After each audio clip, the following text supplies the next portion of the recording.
Hello friends, उम्मीद है आप सब बहुत अच्छे हैं और आपकी तैयारी भी बहुत अच्छे से चल रही है। आज का जो हमारा टॉपिक है, हम पढ़ने वाले हैं एम्ब्रियोनिक डेवलपमेंट। एम्ब्रियोनिक डेवलपमेंट कैसे होता है, कौन कौन सी स्टेजेस आती हैं, उसको आज हम डिस्कस करने वाले हैं। स्पर्म का स्ट्रक्चर, स्पर्मेटोजेनेसिस, oogenesis, ये सारी चीजें हमने देख लिया है already. Cleavage, types of egg, ये भी हमने देख लिया है। अब types of egg and cleavage के टाइप्स पढ़ने के बाद हम पढ़ने वाले हैं एम्ब्रियोनिक डेवलपमेंट कैसे हो रहा है। वो जो हमने एग पढ़ा है, टाइप्स ऑफ एग पढ़े हैं, टाइप्स ऑफ क्लीवेज पढ़े हैं, वो किस तरीके से इंप्लीमेंट होते हैं स्पीसीज टू स्पीसीज। तो चलिए स्टार्ट करते हैं आज की क्लास।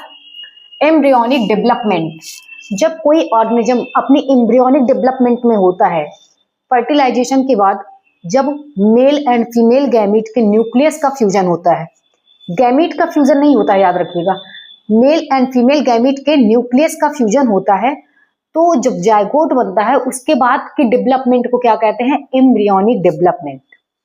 क्लियर?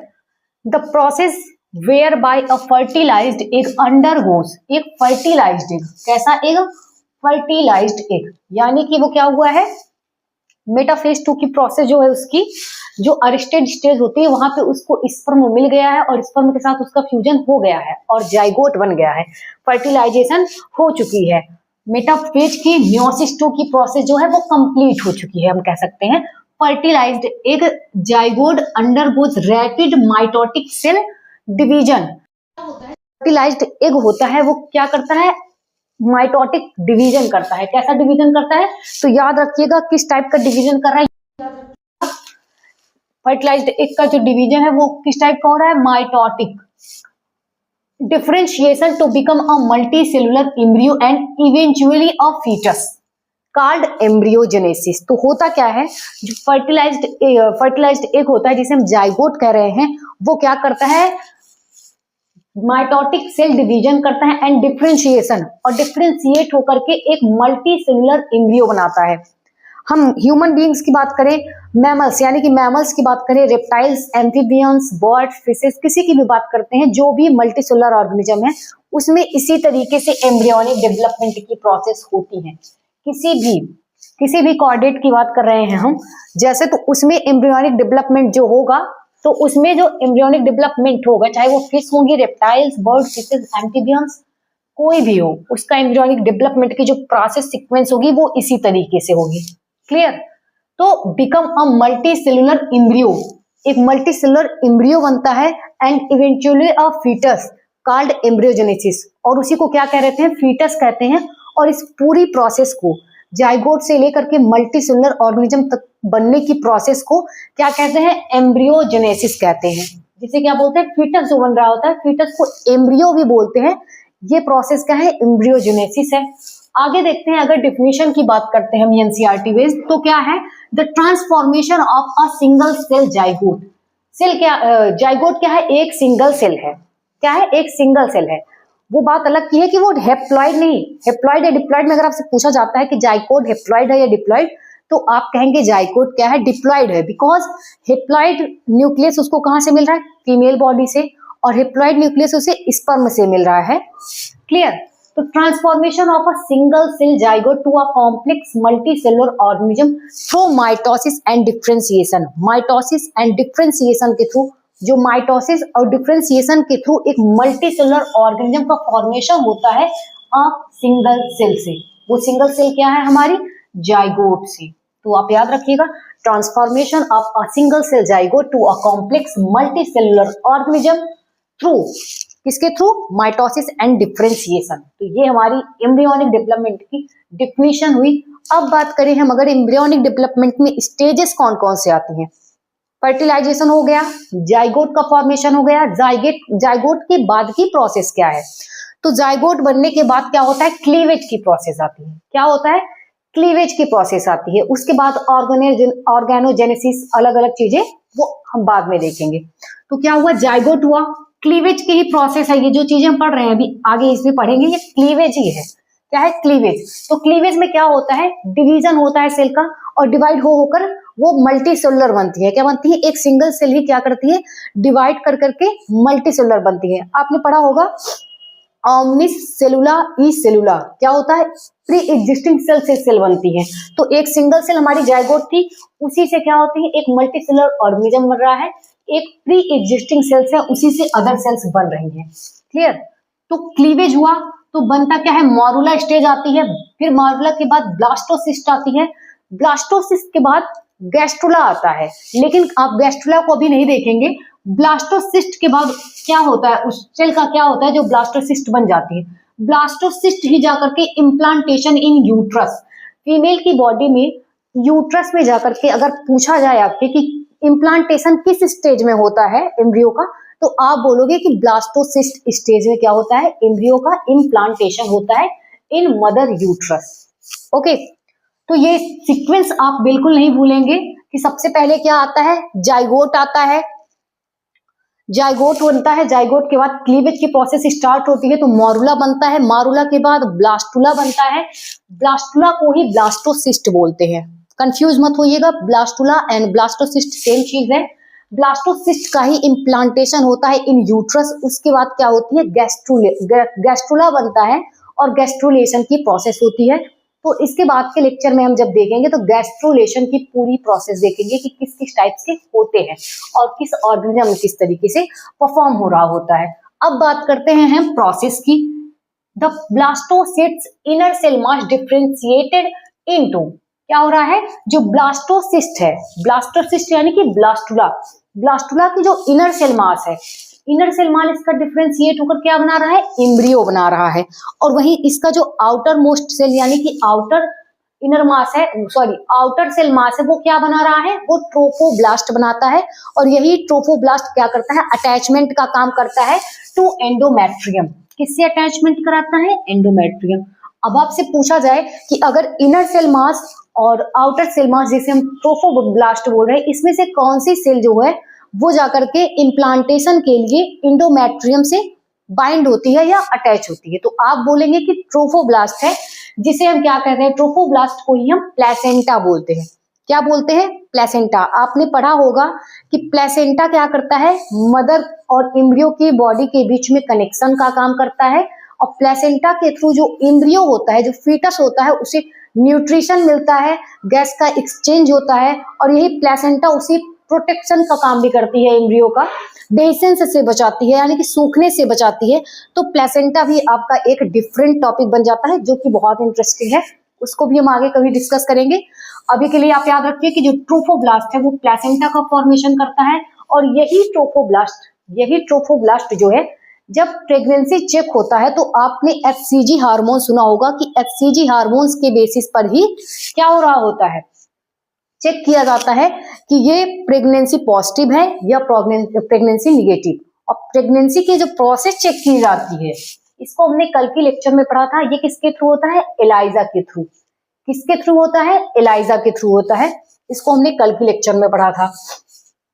तो secreting HCG hormones to maintain pregnancy, जो एचसीजी हार्मोन्स है ये क्या करता है, मेंटेन रखता है प्रेगनेंसी को। और ट्रोफोब्लास्ट क्या करता है, एंडोमेट्रियम से ब्लास्टोसिस्ट स्टेज में अटैचमेंट कराता है। क्लियर? आई थिंक प्रोसेस आपको समझ में आई होगी, तो कंफ्यूज बिल्कुल मत होइएगा। इनर सेल मास एम्ब्रियो को बना रहा है, इनर सेल मास क्या कर रहा है, हमारा एम्ब्रियो बना रहा है। वही जो आउटर लेयर है, आउटर लेयर को ट्रोफोब्लास्ट बोल रहे हैं, जो कि प्लेसेंटा कहा जाता है, और ये एंडोमेट्रियम से अटैचमेंट करा रहा है, किसका, ब्लास्टोसिस्ट का। क्या करा रहा है, ब्लास्टोसिस्ट का अटैचमेंट करा रहा है। और यही ट्रोफोब्लास्ट ही क्या करता है, एम्ब्रियो को न्यूट्रिशन प्रोवाइड करता है मदर की बॉडी से। क्लियर? अब हम आगे देखते हैं और फिर बात करेंगे अगर हम स्टेजेस का डायग्राम के थ्रू। तो ये रहा हमारा, ये एक रहा, और एक और स्पर्म का जो न्यूक्लियस है, क्या हो रहा है, एक और स्पर्म का न्यूक्लियस ही फ्यूज कर रहा है, अभी फ्यूज हुआ नहीं है। जैसे कि ये फर्टिलाइजेशन हो रहा है, क्या हो रहा है, फर्टिलाइजेशन की प्रोसेस है ये।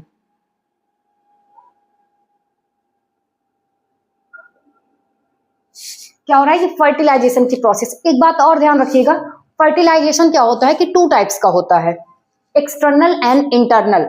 जो फर्टिलाइजेशन की ये सीक्वेंस हम ये चीज देख रहे हैं ना, ये हम वर्टिब्रेट की देख रहे हैं, किसी कॉर्डेट वर्टिब्रेट की, हाइयर वर्टिब्रेट्स की बात करें तो उनका देख रहे हैं हम। जिसमें किस तरीके का एम्ब्रियोनिक डेवलपमेंट हो रहा है, तो इसमें जो फर्टिलाइजेशन होता है ये होता है internal fertilisation. Internal fertilisation means ये होगा जो स्पर्म है और स्पर्म का न्यूक्लियस है और एग का न्यूक्लियस है, ये विद इन अ फीमेल की बॉडी में फ्यूजन कर रहे हैं। कहाँ पे कर रहे हैं? विद इन अ फीमेल की बॉडी में, तो इसे इंटरनल फर्टिलाइजेशन करते हैं। वही कुछ इनवर्टिब्रेट्स है जैसे हमारा सी अर्चिन। सी अर्चिन में क्या हो रहा होता है, जिसे हम मॉडल ऑर्गेनिज्म भी मानते हैं डेवलपमेंट बायोलॉजी में, तो क्या होता है सी अर्चिन में एक्सटर्नल फर्टिलाइजेशन होता है।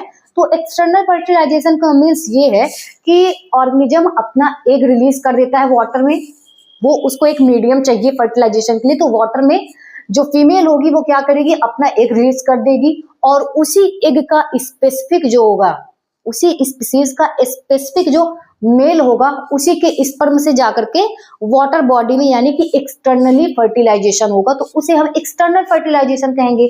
बट जब फीमेल की बॉडी में हो रहा है, जैसे कि ह्यूमन में होता है, एनिमल्स जैसे काऊ में बात कर लें, गोट में बात करें, हम बर्ड्स में बात करें, तो ये इन सब में क्या होता है, रेप्टाइल्स, इन सब में इंटरनल फर्टिलाइजेशन होता है। किसमें होता है? इंटरनल। क्लियर। अब बात करते हैं हम फर्टिलाइजेशन हुआ, फर्टिलाइजेशन में होता क्या है, तो फर्टिलाइजेशन में जो मेल यानी कि स्पर्म का न्यूक्लियस है और फीमेल यानी कि एग का न्यूक्लियस है, दोनों हेप्लॉइड है। एग का न्यूक्लियस क्या है? हेप्लॉइड यानी कि 23 नंबर ऑफ क्रोमोसोम है। वही स्पर्म का न्यूक्लियस जो है उसमें भी 23 नंबर ऑफ क्रोमोसोम है। तो फ्यूजन किसका हो रहा है? न्यूक्लियस का हो रहा है, ना कि स्पर्म एंड एग का। आप ये नहीं कह सकते हैं कि स्पर्म एंड एग का फ्यूजन होता है तब जाइगोट बनता है। स्पर्म एंड एग के न्यूक्लियस का फ्यूजन होता है जो कि हेप्लॉइड होते हैं दोनों, और दोनों के फ्यूजन के बाद ये बन जाते हैं डिप्लॉइड इन नेचर। डिप्लॉइड बनने के बाद 46 नंबर ऑफ क्रोमोसोम हो जाते हैं। कहा जाता है ना कि तो आधे लक्षण यानी कि 23 क्रोमोसोम्स मदर की बॉडी से आते हैं, 23 फादर की बॉडी से आते हैं, तो 23 मिलकर 46 हो गए। क्या हो गए? 46 हो गए। और इसी को 23 पेयर बोलेंगे। अगर हम पेयर की बात करेंगे तो इसे हम कहेंगे 23 पेयर्स, और वहीं अगर हम क्रोमोसोम नंबर की बात करते हैं तो 46। क्लियर। तो फ्यूज टू न्यूक्लियाई, दो न्यूक्लियाई फ्यूज होने के बाद जाइगोट बनते हैं।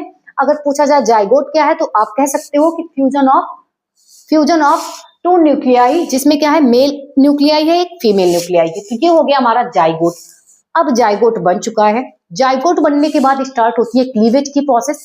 क्लीवेज की प्रोसेस देखते हैं हम, तो फर्स्ट क्लीवेज जब वो होता है, थोड़ा मेमोराइज करिएगा, आपने अगर मेरे प्रीवियस लेक्चर्स देखे होंगे, types of egg and cleavage का देखा होगा, तो उन चीजों को अगर जिन्होंने देखा होगा उनको ये चीजें अच्छे से वो कोरिलेट कर पाएंगे और समझ में भी आएगा। फर्स्ट क्लीवेज की बात करते हैं तो ये हमारा जाइगोट रहा। क्लीवेज में क्या होता है? डिवीजन होगा, एक सिंगल सेल का डिवीजन हो रहा है, 2 सेल बन रही है।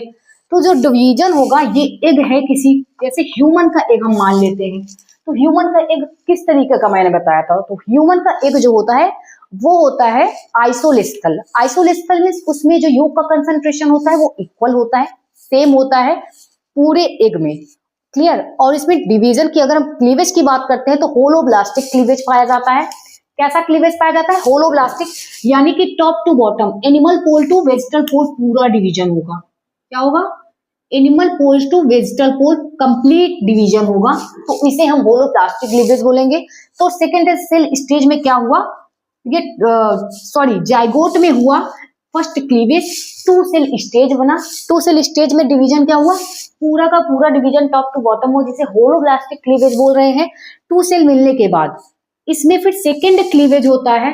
जब सेकेंड क्लीवेज बनेगा तो अब हमारे पास थी 2 सेल्स, जब सेकेंड डिवीजन होगा तो इसके पहले अभी हमने ऊपर देखा कि रैपिड माइटोटिक डिवीजन करती है। किस तरीके का डिवीजन कर रही है? माइटोटिक। तो माइटोटिक डिवीजन करेंगी तो किस तरीके का सेल मिलेंगी? इक्वेशनल डिवीजन होगा, यानी कि सेम नंबर ऑफ क्रोमोसोम के हमें सेल्स मिलेंगी। तो जैसे 2 सेल्स थी, 2 सेल्स जब 1 सेल डिवाइड की, जाइगोट डिवाइड किया, तो हमें क्या मिला? 2 सेल्स बनी, 2 सेल्स मिली। ये 2 सेल्स फिर जाकर डिवाइड करेंगे तो हमें इससे मिली 4 सेल। क्या मिल रही है? 4 सेल मिल रही है। वहीं हम बात करेंगे फिर 4 सेल स्टेज में जब थर्ड क्लीवेज होता है तो हमें मिलती है 8 सेल स्टेज का एक एक बॉल लाइक स्ट्रक्चर कितने का मिल रहा है? 8 सेल स्टेज। क्या मिल रही है? 8 सेल स्टेज की बन जाती हैं, यानी कि अब इसमें 8 सेल हैं। तो आप एक चीज नोटिस कर रहे होंगे कि इक्वेशनल डिवीजन मतलब हॉरिजॉन्टली और हॉरिजॉन्टली डिवीजन की बात कर रहे हैं हम या वर्टिकली कर रहे हैं, तो कंप्लीट होलोब्लास्टिक डिवीजन हो रहा है। होलोब्लास्टिक डिवीजन का मतलब ये नहीं है कि सिर्फ वर्टिकली या हॉरिजॉन्टली, किसी भी तरीके से हो सकता है, बट वो पॉइंट सेंटर को कट कर रहा हो। किसको कट कर रहा हो? सेंटर को कट कर रहा हो। तो ये हमारा 8 सेल स्टेज हो गया। अब 8 सेल स्टेज के बाद बनता है मॉरुला। क्या बनता है? मॉरुला बनता है। जो मॉरुला होता है ये 16 जैसे 16 सेल स्टेज की होती है। 2 की मल्टीपल में चल रही है चीजें। देखिए 2 सेल स्टेज थी, 2 से फिर डिवीजन हुआ, जब माइटोसिस हो रहा है ना, तो माइटोसिस हुआ तो 4 बनी, 4 में फिर माइटोसिस हुआ तो 8 सेल बनी, 8 सेल स्टेज में माइटोसिस हुआ तो 16 सेल स्टेज बनी। और 16 सेल स्टेज, अगर आपसे पूछा जाए कि 16 सेल स्टेज को क्या कहते हैं, जब तो आप कहोगे मॉरुला, या फिर पूछ लिया जाए मॉरुला कितने सेल स्टेज को बोला जाता है, तो याद रखिएगा 16 सेल स्टेज को मॉरुला बोलते हैं। भूलिएगा मत कि 16 सेल स्टेज को क्या बोलते हैं, तो मॉरुला बोलते हैं। मॉरुला जो होता है एक सॉलिड बॉल लाइक स्ट्रक्चर होता है। क्या होता है? Solid ball like structure. तो इस तरीके से भी पूछा जा सकता है कि सॉलिड बॉल लाइक स्ट्रक्चर किसका होता है? सॉलिड बॉल लाइक स्ट्रक्चर होता है। और जो मॉरुला का सॉलिड बॉल लाइक स्ट्रक्चर होता है, इसमें जो सेल्स होती हैं, जो डिवीजन करके सेल्स बनी है, इनको क्या बोलते हैं? ब्लास्टोमियर। याद रखिएगा, इनको बोलते हैं ब्लास्टोमियर। तो यहाँ पे भी कंफ्यूजन होती है कि जो पूछा जाए, जब क्वेश्चंस आते हैं तो कंफ्यूजन आ ही जाता है। तो आपको लगेगा कि हमने तो सिर्फ क्लीवेज, डिवीजन, ये चीजें पढ़ी है, ब्लास्टोमियर का तो नाम ही नहीं सुना है। बट जो सेल्स बन रही है ना, अब इसे क्या बोल रहे हैं? इसे बोल रहे हैं ब्लास्टोमियर। तो याद रखिएगा, भूलिएगा मत इसको। Blastomere morula solid ball like structure होता है और 16 सेल स्टेज को कहते हैं। अब आगे देखते हैं हम, मॉरुला के बाद क्या बनता है? ब्लास्टुला बनता है। और ब्लास्टुला को ही ब्लास्टोसिस्ट बोल रहे होते हैं। जो ब्लास्टुला एंड ब्लास्टोसिस्ट होता है, अब 2 के मल्टीपल में जब चीजें चल रही थी 32 सेल स्टेज बना होगा। उसके बाद आगे चल करके डिवीजन होते होते ब्लास्टुला जब बना है हमारा, ब्लास्टुला ब्लास्टोसिस्ट, इसमें क्या होता है? तो ब्लास्टुला में क्या होता है? एक कैविटी बन जाती है। फिर क्या होता है? कैविटी परफॉर्म होती है। इस कैविटी का नाम क्या है? Blastocoel cavity. तो ये भी क्वेश्चन पुटअप हो सकता है कि ब्लास्टोसील कैविटी मॉरुला में पाया जाता है, या फिर ब्लास्टुला में पाया जाता है, या फिर गैस्ट्रुला में पाया जाता है, या इनमें से कोई नहीं। तो आप क्या बोलोगे कि जो ब्लास्टोसील कैविटी है वो पाई जाती है कहाँ पे? ब्लास्टुला में, जिसमें जो कैविटी होती है इसमें कुछ फ्लूइड भरे होंगे ना, तो ये ब्लास्टोसील कैविटी में फ्लूइड फिल्ड होता है। क्लियर? और यहाँ पे आपने देखा होगा ये ग्रीन कलर की एक लेयर बनाई है मैंने और एक रेड। तो जो आउटर लेयर पर है ये आउटर सेल मास बोली जाएगी, और जो रेड कलर से बनी हुई सेल है इनको इनर सेल मास कहेंगे। और अभी हमने पढ़ा है कि इनर सेल मास से एम्ब्रियो का फॉर्मेशन होता है, आउटर सेल मास को ट्रोफोब्लास्ट बोलते हैं, और ट्रोफोब्लास्ट क्या करती है? प्लेसेंटा का फॉर्मेशन करती है, और ये ट्रोफोब्लास्ट ही जाकर के एंडोमेट्रियम की वॉल से ब्लास्टोसिस्ट को अटैचमेंट कराती है। तो लिखा हुआ है आउटर सेल मास ट्रोफोब्लास्ट बना रहा है, इनर सेल मास एम्ब्रियोब्लास्ट बना रहा है, जो कि एम्ब्रियोब्लास्ट ही एम्ब्रियो बना रहा है। तो ये आपका क्या हो गया? ब्लास्टुला या फिर ब्लास्टोसिस्ट स्टेज। आई थिंक आपको जितना अभी हमने पढ़ा ये चीज अच्छे से क्लियर हुई होगी। ब्लास्टोसिस्ट जब इम्प्लांटेशन, अब इसी के बाद क्या होगा? जा करके यूट्रस में इम्प्लांटेशन हो जाएगा, और इम्प्लांटेशन के बाद जो प्रोसेस चलेगी वो गैस्ट्रुलेशन की चलेगी। गैस्ट्रुलेशन को हम इसके बाद के लेक्चर में डिस्कस करेंगे, और गैस्ट्रुलेशन के बाद मैं कोशिश करूंगी कि हम प्लेसेंटा के बारे में भी पढ़ लें, ताकि आपके डेवलपमेंटल के मोस्ट इंपॉर्टेंट टॉपिक्स जो क्लियर हो जाए, जैसे कि स्पर्मेटोजेनेसिस, oogenesis, उसके बाद स्पर्म का स्ट्रक्चर, फिर टाइप्स ऑफ एग और टाइप्स ऑफ क्लीवेज भी हमने पढ़ लिया है। आज एम्ब्रियोनिक डेवलपमेंट भी हम पढ़ रहे हैं। तो इसके बाद हम गैस्ट्रुलेशन को अच्छे से, क्योंकि उसमें भी 4 to 5 टाइप्स के होते हैं, गैस्ट्रुलेशन की प्रोसेस जो है अलग अलग तरीके से परफॉर्म हो रही होती है डिफरेंट ऑर्गेनिज्म में, तो उसको हम डिस्कस करेंगे। तो एक बार हम रिवीजन कर लेते हैं अभी जो हमने पढ़ा है चीजों को। तो जो प्रोसेस है, जब फर्टिलाइज्ड एग का रैपिड माइटोटिक सेल डिवीजन करने के बाद एक मल्टी सेलुलर ऑर्गेनिज्म बनने की जो प्रोसेस है उसे क्या कहते हैं हम, एम्ब्रियोजेनेसिस कहते हैं, या फिर कह सकते हैं एम्ब्रियो के फॉर्मेशन की जो प्रोसेस है उसे हम एम्ब्रियोजेनेसिस कहते हैं। Single cell zygote to a complex multicellular organism, single cell zygote से मल्टीसेलर ऑर्गेनिज्म बनने के लिए जो माइटोटिक डिवीजन, बार बार मैं बोल रही हूँ और फोकस करा रही हूँ, माइटोटिक और मियोसिस में कंफ्यूज मत होइएगा, यहाँ पर माइटोटिक डिवीजन्स ही हो रहे हैं, मियोसिस नहीं हो रहा है, माइटोटिक डिवीजन हो रहा है एम्ब्रियोनिक डेवलपमेंट में। माइटोटिक एंड डिफरेंशिएशन के थ्रू ये प्रोसेस हो रही होती है। स्टेजेस की बात करते हैं तो जाइगोट, जाइगोट के बाद क्लीवेज स्टार्ट होता है, और क्लीवेज में क्या होता है, बनते हैं मॉरुला जो कि सॉलिड बॉल लाइक स्ट्रक्चर होता है, ब्लास्टुला या उसी को ब्लास्टोसिस्ट बोलते हैं, और ब्लास्टोसिस्ट में ही ब्लास्टोसिल कैविटी बन रही होती है, और मारुला की जो सेल्स होती हैं उसे हम ब्लास्टोमियर्स बोल रहे होते हैं। क्वेश्चन का तरीका ये हो सकता है जो हमने भी यहाँ बात की कि इसके सेल को क्या बोलते हैं, मारुला के सेल को ब्लास्टोमियर, तो याद रखिएगा इस तरीके से। ब्लास्टोसिस्ट हो गया हमारा, फिर ब्लास्टोसिस्ट स्टेज में इम्प्लांटेशन हो गया यूट्रस में, फिर हमने बात की प्रोसेस की, तो जो ब्लास्टोसिस्ट की इनर सेल मास होती है उससे एम्ब्रियो बनता है, आउटर सेल मास जिसे हम ट्रोफोब्लास्ट बोल रहे हैं वो प्लेसेंटा बना रहे होते हैं। प्लेसेंटा क्या करते हैं, ये मदर की बॉडी से फीटस को या एम्ब्रियो को अटैचमेंट का काम कराते हैं, न्यूट्रिशन प्रोवाइड कराते हैं, गैस एक्सचेंज का काम करते हैं, और क्या करते हैं, डेहिसेंस से यानी कि सूखने से बचाते हैं। उसमें डिफरेंट टाइप के होते हैं प्लेसेंटा के लेयर्स, तो वो अलग अलग फंक्शन परफॉर्म कर रही होती है, उसको हम बाद में देखेंगे अभी। और सिक्रीट करती है, अगर पूछा जाए एचसीजी हार्मोन्स कौन सी लेयर से सिक्रीट होता है तो आप बोलोगे ट्रोफोब्लास्ट यानी कि outer cell mass, inner cell mass से नहीं होता है बेटा, आउटर सेल मास से होता है। तो सिक्रीटिंग एचसीजी हार्मोन्स जो क्या करता है, प्रेगनेंसी को मेंटेन करता है, और इसी के through pregnancy positive and negative का पता लगाया जाता है। और पता लगाने की जो प्रोसेस है वो होता है एलाइजा, एलाइजा के थ्रू प्रेगनेंसी टेस्ट करा जाता है। और ये हमारी पूरी डायग्राम के थ्रू हमने देख लिया क्या चीजें कैसे हैं। इसके बाद हम गैस्ट्रुलेशन को पढ़ेंगे नेक्स्ट लेक्चर में। उम्मीद है क्लास आपको समझ में आई होगी और आप इंजॉय भी कर रहे होंगे कि छोटे छोटे हम सीरीज में हम एक एक टॉपिक को क्लियर करते चल रहे हैं। तो आज के लिए इतना ही रखते हैं, मिलेंगे नेक्स्ट लेक्चर में, तब तक के लिए आप अपनी तैयारी को ऐसे ही कंटिन्यू रखिए। Take care, bye bye, thank you.